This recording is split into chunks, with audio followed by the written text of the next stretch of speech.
पंचायती राज मंत्री वीरेंद्र कंवर बोले, बीजेपी की जीत का हिमाचल पर पड़ेगा असर। हिमाचल में होगा मिशन रिपीट। प्रधानमंत्री मोदी भी बीजेपी के 4 साल के कार्यकाल की कर चुके हैं तारीफ।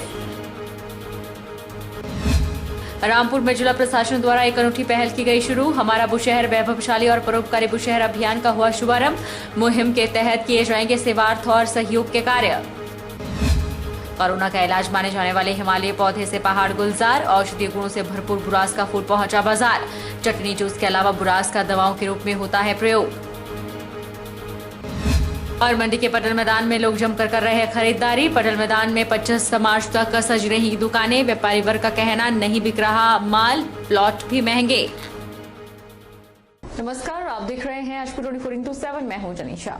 हाल ही में 4 राज्यों में हुई बीजेपी की जीत के बाद बीजेपी काफी खुश नजर आ रही है। इस बार बीजेपी ने 5 साल कांग्रेस और 5 साल बीजेपी का मिथक तोड़ा है। बीजेपी ने यूपी और उत्तराखंड में रिपीट किया है, जिसके बाद अब हिमाचल में भी भाजपा मिशन रिपीट को लेकर कमर कस चुकी है। पंचायती राज मंत्री वीरेंद्र कंवर और छठे राज्य वित्त आयोग के अध्यक्ष सतपाल सत्ती ने कृष्णा टावर ऊना में समा वुमन फेडरेशन के नए कार्यालय का शुभारंभ किया।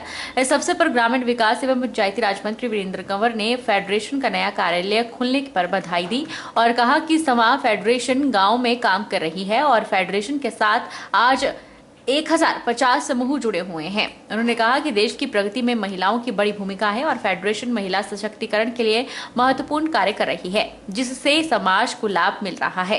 कैबिनेट मंत्री ने कहा कि 4 राज्यों में बीजेपी ने अच्छा प्रदर्शन किया है और इसका सीधा असर हिमाचल पर भी पड़ेगा और इस बार बीजेपी हिमाचल में फिर से रिपीट करेगी। हिमाचल के मिथक को तोड़ेगी, क्योंकि बीजेपी के 4 साल के कार्यकाल को प्रधानमंत्री नरेंद्र मोदी ने भी मंडी आकर तारीफ कर चुके हैं। बहुत अच्छा असर पड़ेगा।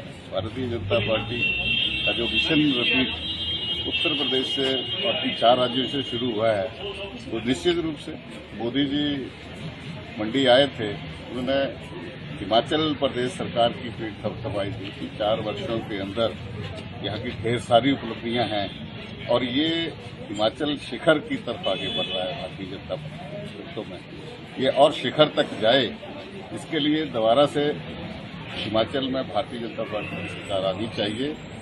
एक बार कांग्रेस और एक बार बीजेपी, ऐसा नहीं, एक बार भाजपा, बार बार भाजपा होना चाहिए और इसलिए हिमाचल प्रदेश 2022 भारतीय जनता पार्टी की सरकार। बहुत अच्छा कार्य है। वहाँ वुमेन फेडरेशन, महिलाओं का एक बहुत बड़ा समूह जो सेल्फ हेल्प ग्रुप्स इकट्ठे होकर के कुछ प्रोडक्ट्स जो है वो उन्होंने तैयार किए हैं, जिसको मार्केट में लॉन्च भी किया जा रहा है, बेचा भी जा रहा है और वहां पर उससे जो इनकम प्राप्त होगी उससे महिलाएं जो है वो सशक्त होंगी। रिवाल्सर का 3 दिवसीय राज्य स्तरीय शेषचू मेला शुक्रवार को विधिवत रूप से आरंभ हो गया है। मेले के दूसरे दिन रिवाल्सर में निकली शोभा यात्रा में तकनीकी शिक्षा मंत्री डॉक्टर रामलाल मारकंडा ने भाग लिया। गौरतलब है कि गुरु पद्म संभव की याद में उनके जन्मदिन पर शेषचू मेले का आयोजन किया जाता है।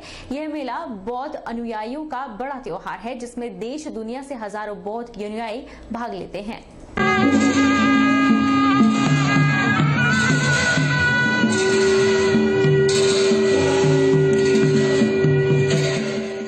तकनीकी शिक्षा मंत्री डॉक्टर रामलाल मारकंडा ने सभी को राज्य स्तरीय शेषचू मेले की बधाई देते हुए मेले के जरिए युवा पीढ़ी को अपनी संस्कृति से अवगत कराने की आवश्यकता पर बल दिया। मेले के दूसरे दिन रिवाल्सर में निकली शोभा यात्रा में भाग लेने के बाद आयोजित कार्यक्रम में डॉक्टर रामलाल मारकंडा ने कहा कि रिवाल्सर धर्मों की त्रिवेणी है, देश भर से लोग यहाँ आते हैं। शेषचू मेला धार्मिक सौहार्द और समन्वय का अद्भुत उदाहरण है। ऐसे आयोजन के जरिए हमें युवाओं को अपनी समृद्ध संस्कृति से जोड़ने के लक्ष्य के साथ प्रयास करने चाहिए। इससे पहले तकनीकी शिक्षा मंत्री ने बौद्ध मंदिर में पूजा अर्चना की और गुरु पद्म संभव की प्रतिमा के दर्शन कर शीश नवाया। ठाकुर जयराम जी ने जो काम हिमाचल प्रदेश के लिए किया है वो अभूतपूर्व है। मैं आज सुबह कमेटी वालों से बात कर रहा था, आपके नेता लोगों से बात कर रहा था। आज धर्मशाला का नाम क्यों है? परम पावन दलाई लामा जी वहां पर गए, परम पावन दलाई लामा जी के नाम पे आज वहां पर एयरपोर्ट बना है। आज हम देखते हैं हजारों की संख्या में टूरिस्ट वहां पर आते हैं। आज पूरे हिंदुस्तान से लोग वहां पहुंचते हैं। आपके बल में भी एयरपोर्ट बनने जा रहा है। ये तो एयरपोर्ट बन रहा है, छोटी और सड़कें बनती, वहां भी नुकसान होता है। सड़क बनेगा तो जमीन कटेगा।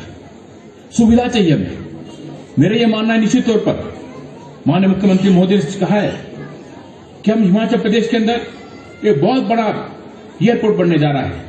इतना बड़ा एयरपोर्ट हिमाचल प्रदेश के अंदर नहीं है, इंटरनेशनल लेवल का एयरपोर्ट बनने जा रहा है। खाद्य नागरिक आपूर्ति मंत्री राजेंद्र गर्ग ने राजकीय संस्कृत महाविद्यालय डंगार में पुरस्कार वितरण एवं महाविद्यालय अधिग्रहण समारोह में मुख्य अतिथि के रूप में शिरकत की। उन्होंने कहा कि प्रदेश संस्कृत परिषद ने कोरोना काल में संस्कृत विद्यार्थियों के लिए विभिन्न प्रकार की 9 राज्य स्तरीय विद्यालय संस्कृत प्रतियोगिताएं ऑनलाइन आयोजित कर सराहनीय कार्य किया है, जिसके लिए वे बधाई के पात्र हैं। खाद्य नागरिक आपूर्ति मंत्री राजेंद्र गर्ग ने कहा कि संस्कृत हमारी मूल भाषा है। विश्व में सबसे पुरानी भाषा माने जाने वाली संस्कृत अनेकों भाषाओं की जननी है। उन्होंने कहा कि भारत में मुगलों और अंग्रेजों ने गुलामी काल में हमारी संस्कृति को मिटाने के लिए अनेकों विसंगतियां लाई, लेकिन भारत गुलामी के बावजूद भी भारत बना रहा और इसकी विश्व गुरु की पहचान कायम रही। उन्होंने कहा कि संस्कृत भाषा की रक्षा के साथ साथ इसका संरक्षण और संवर्धन करना हमारा नैतिक उत्तरदायित्व है। भारत की सांस्कृतिक विरासत समृद्ध और सुदृढ़ है, जिसे सहज कर रखना आवश्यक है और यह तभी संभव है जब हम संस्कृत भाषा को अधिमान देंगे। उन्होंने कहा कि संस्कृत भाषा को बढ़ावा देना प्रदेश सरकार की प्रतिबद्धता है। प्रदेश सरकार द्वारा संस्कृत को बढ़ावा देने के लिए अनेकों अहम फैसले लिए गए हैं। प्रदेश सरकार ने अध्ययन के साथ सबसे पहले नई शिक्षा नीति को लागू करते हुए बच्चों को तीसरी कक्षा से ही संस्कृत भाषा सिखाने के उद्देश्य से पाठ्यक्रम में जोड़ा गया है। इसके अतिरिक्त शास्त्री के पद को भी टीजीटी का पदनाम देकर बराबर दर्जा दिया गया है और संस्कृत को द्वितीय राजभाषा का दर्जा देकर इस दिशा में आगे बढ़ने के लिए सरकार प्रयत्नशील है। प्रदेश संस्कृत अकादमी के द्वारा जो प्रतियोगिता करवाई गई थी प्रदेश स्तर की, उसके लिए यहाँ पुरस्कार वितरण समारोह का आयोजन किया गया था।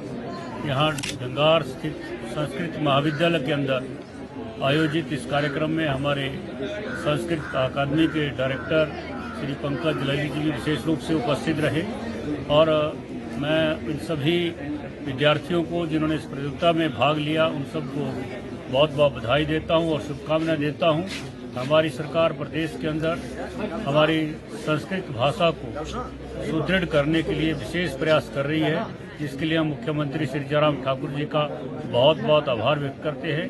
उन्होंने हिमाचल प्रदेश के अंदर संस्कृत भाषा को द्वितीय राजभाषा घोषित किया है और इसके साथ ही प्रदेश के अंदर एक संस्कृत महाविद्यालय, संस्कृत विश्वविद्यालय की स्थापना करने का भी निर्णय लिया है। नाहन में नेहरू युवा केंद्र द्वारा जिला स्तरीय आस पड़ोस युवा संसद कार्यक्रम का आयोजन किया गया। इस कार्यक्रम में शिमला संसदीय क्षेत्र के सांसद और प्रदेश अध्यक्ष भाजपा सुरेश कश्यप बतौर मुख्य अतिथि मौजूद रहे। सुरेश कश्यप ने ब्लॉक स्तर पर आयोजित युवा संसद कार्यक्रम में विजयी रहे प्रतिभागी युवाओं को सम्मानित किया। सांसद सुरेश कश्यप ने कहा कि राष्ट्र निर्माण में युवाओं की अहम भूमिका है और युवा हर क्षेत्र में अपनी भूमिका निभा रहा है। उन्होंने कहा कि प्रधानमंत्री के कुशल नेतृत्व में देश आत्मनिर्भरता की तरफ आगे बढ़ रहा है और आर्थिक सामरिक दृष्टि से लगातार मजबूत हो रहा है। मेक इन इंडिया मुहिम के तहत देश की सुरक्षा से जुड़ा 68% सामान देश के भीतर ही तैयार किया जा रहा है, तो अपने आप में गौरवान्वित करने वाली बात है। मुख्य रूप से हमारे जो युवा हैं, क्योंकि हमारा देश युवाओं का देश है और जिसमें लगभग 65% जो है युवा हैं। युवा इस देश की निर्माण में, राष्ट्र निर्माण में तथा नीति निर्धारण में अपनी अहम भूमिका निभाएं और लोकतंत्र की मजबूती के लिए युवा आगे आएं। हमारा देश जो कि विकासशील देश है और तेज गति से विकास कर रहा है, उसमें युवा भी अपना योगदान दें, उस दृष्टि से बहुत महत्वपूर्ण कार्य करता है। जानते हैं हमारा देश लगातार आगे बढ़ रहा है और हम देखते हैं कि जिस प्रकार से आज कोविड की महामारी के बावजूद भी हम दुनिया के अंदर सबसे तेज गति से आगे बढ़ने वाली अर्थव्यवस्था है। हम छठी दुनिया की सबसे बड़ी अर्थव्यवस्था है और जिस प्रकार से सबका साथ, सबका विकास, सबका विश्वास और सबका प्रयास, इस नारे के साथ माननीय मोदी जी के नेतृत्व में हमारा देश आगे बढ़ रहा है। वक्त चला है एक छोटे से ब्रेक का।